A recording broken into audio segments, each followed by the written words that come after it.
আজকে যে ভয়াবহ পরিস্থিতি, এই পরিস্থিতির জন্য আওয়ামী লীগ সরকারের আমল থেকে শুরু করে অন্তর্বর্তীকালীন সরকার এবং বর্তমান সরকারের যে ব্যবস্থা নেওয়া দরকার ছিল সেটারও আমরা ঘাটতি দেখছি।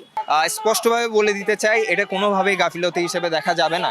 স্বাস্থ্যসেবায় জনগণের স্বার্থকে যেভাবে উপেক্ষা করা হয়েছে। হামের টিকা দেওয়ার কথা প্রতি বছর, কিন্তু আমরা দেখব গত 25 সালে টিকাটা দেওয়া হয়নি। দেশের সকল মা এবং সকল শিশু অল্প মূল্যে শিক্ষা দুঃখের বিষয় হলো এই যে ইউনূস সরকার হলো এই স্বাস্থ্যের মতো একটা নিরাপত্তার যে ইস্যু, সেই খাত নিয়ে সে এক্সপেরিমেন্ট করতে যাচ্ছে। কোন জায়গায় সে এক্সপেরিমেন্ট করতে চাইছে সেটা হচ্ছে বছরের পর বছর ধরে যে ইউনিসেফ থেকে আমরা টিকা নিতাম সেটা বাদ দিয়ে সে হচ্ছে উন্মুক্ত পদ্ধতিতে টেন্ডার হচ্ছে আহ্বান করেছে, যার ফলে টিকার যে নেওয়ার যে পদ্ধতি সেটাতে হচ্ছে একটা টাইম স্পেন্ডের আসলে হচ্ছে কি ঘাটতি দেখা গেছে। এবং এখানে একটা জিনিস স্পষ্টভাবে বলে দিতে চাই, এটা কোনোভাবেই গাফিলতি হিসেবে দেখা যাবে না।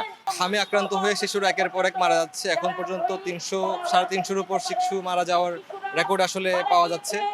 এটার জন্য শুধু যে বিএনপি সরকার বা শুধু ইউনিট সরকার দায়ী তা না, এটা গত 54 বছরে স্বাস্থ্য খাতে বা স্বাস্থ্যসেবায় যে অনিয়মগুলো হয়েছে, স্বাস্থ্যসেবায় জনগণের স্বার্থকে যেভাবে উপেক্ষা করা হয়েছে, এই 54 বছর ধরে যে সিস্টেম প্রচলিত রয়েছে বাংলাদেশের মধ্যে, সেই পুরো সিস্টেমটা আসলে দায়ী। হামের টিকা দেওয়ার কথা প্রতি বছর, কিন্তু আমরা দেখব গত 25 সালে টিকাটা দেওয়া হয়নি। তো সেই জায়গা থেকে আমরা মনে করি ইন্টারিম সরকার যে দায়িত্ব, যিনি স্বাস্থ্য উপদেষ্টা ছিলেন, তারও দায়িত্ব নিতে হবে। আর পাশাপাশি এখন যে ফেব্রুয়ারি থেকেই কিন্তু হামের আক্রান্ত হয়েছে, মার্চ থেকেও প্রায় আক্রান্ত। তো আমরা মনে করি এই সরকারও একটা বিশেষ জোন, মানে এই যে হামে এত শিশু মারা যাচ্ছে, এটা তো একটা গুরুত্বপূর্ণ ব্যাপার। তাহলে আইসিইউ পাওয়া যাচ্ছে না, হ্যাঁ, তাহলে আমরা মনে করি যে এই সরকারও কিন্তু তাৎক্ষণিক যে পদক্ষেপগুলো নেওয়ার উচিত ছিল এই বাচ্চাদের জন্য, শিশুদের জন্য কম খরচে। আমরা দেখছি যে অনেক পরিবার অনেক টাকা পয়সা খরচ করেও কিন্তু ট্রিটমেন্টটা পাচ্ছে না, বাচ্চা মারা যাচ্ছে, কিন্তু তাদের কিন্তু বাড়িঘর বন্ধক আছে। তো আমরা মনে করি এই সরকারেরও কিন্তু সেই দায়টা নিতে হবে। 3 শতাধিক শিশু মারা গেল। আমরা আজকের এই মানববন্ধন সমাবেশ থেকে এটাতে আমাদের এই যে বর্তমান যে স্বাস্থ্য ব্যবস্থা, বর্তমান যে রাষ্ট্র ব্যবস্থা, এটাকেই দায়ী মনে করি। এবং এটা শুধু বর্তমান সরকারের দায় এটা আমরা মনে করি না, অন্তর্বর্তীকালীন সরকারেরও এখানে দায় আছে। আপনারা দেখেছেন বিভিন্ন তথ্যে উপাত্তে এসছে যে হামের টিকা সরবরাহ করা, সেই টিকা প্রদানের যে কর্মসূচি, সেই কর্মসূচিতে অন্তর্বর্তীকালীন সরকারের একটা গাফিলতি ছিল, বিলম্ব ছিল।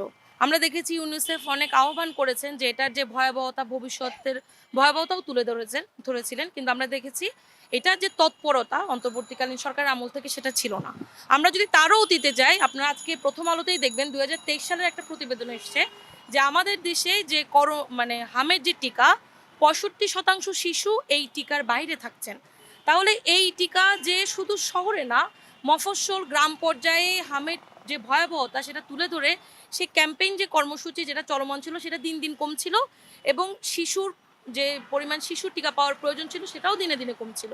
তাহলে আজকে যে ভয়াবহ পরিস্থিতি, এই পরিস্থিতির জন্য আওয়ামী লীগ সরকারের আমল থেকে শুরু করে অন্তর্বর্তীকালীন সরকার এবং বর্তমান সরকারের যে ব্যবস্থা নেওয়া দরকার ছিল সেটারও আমরা ঘাটতি দেখছি।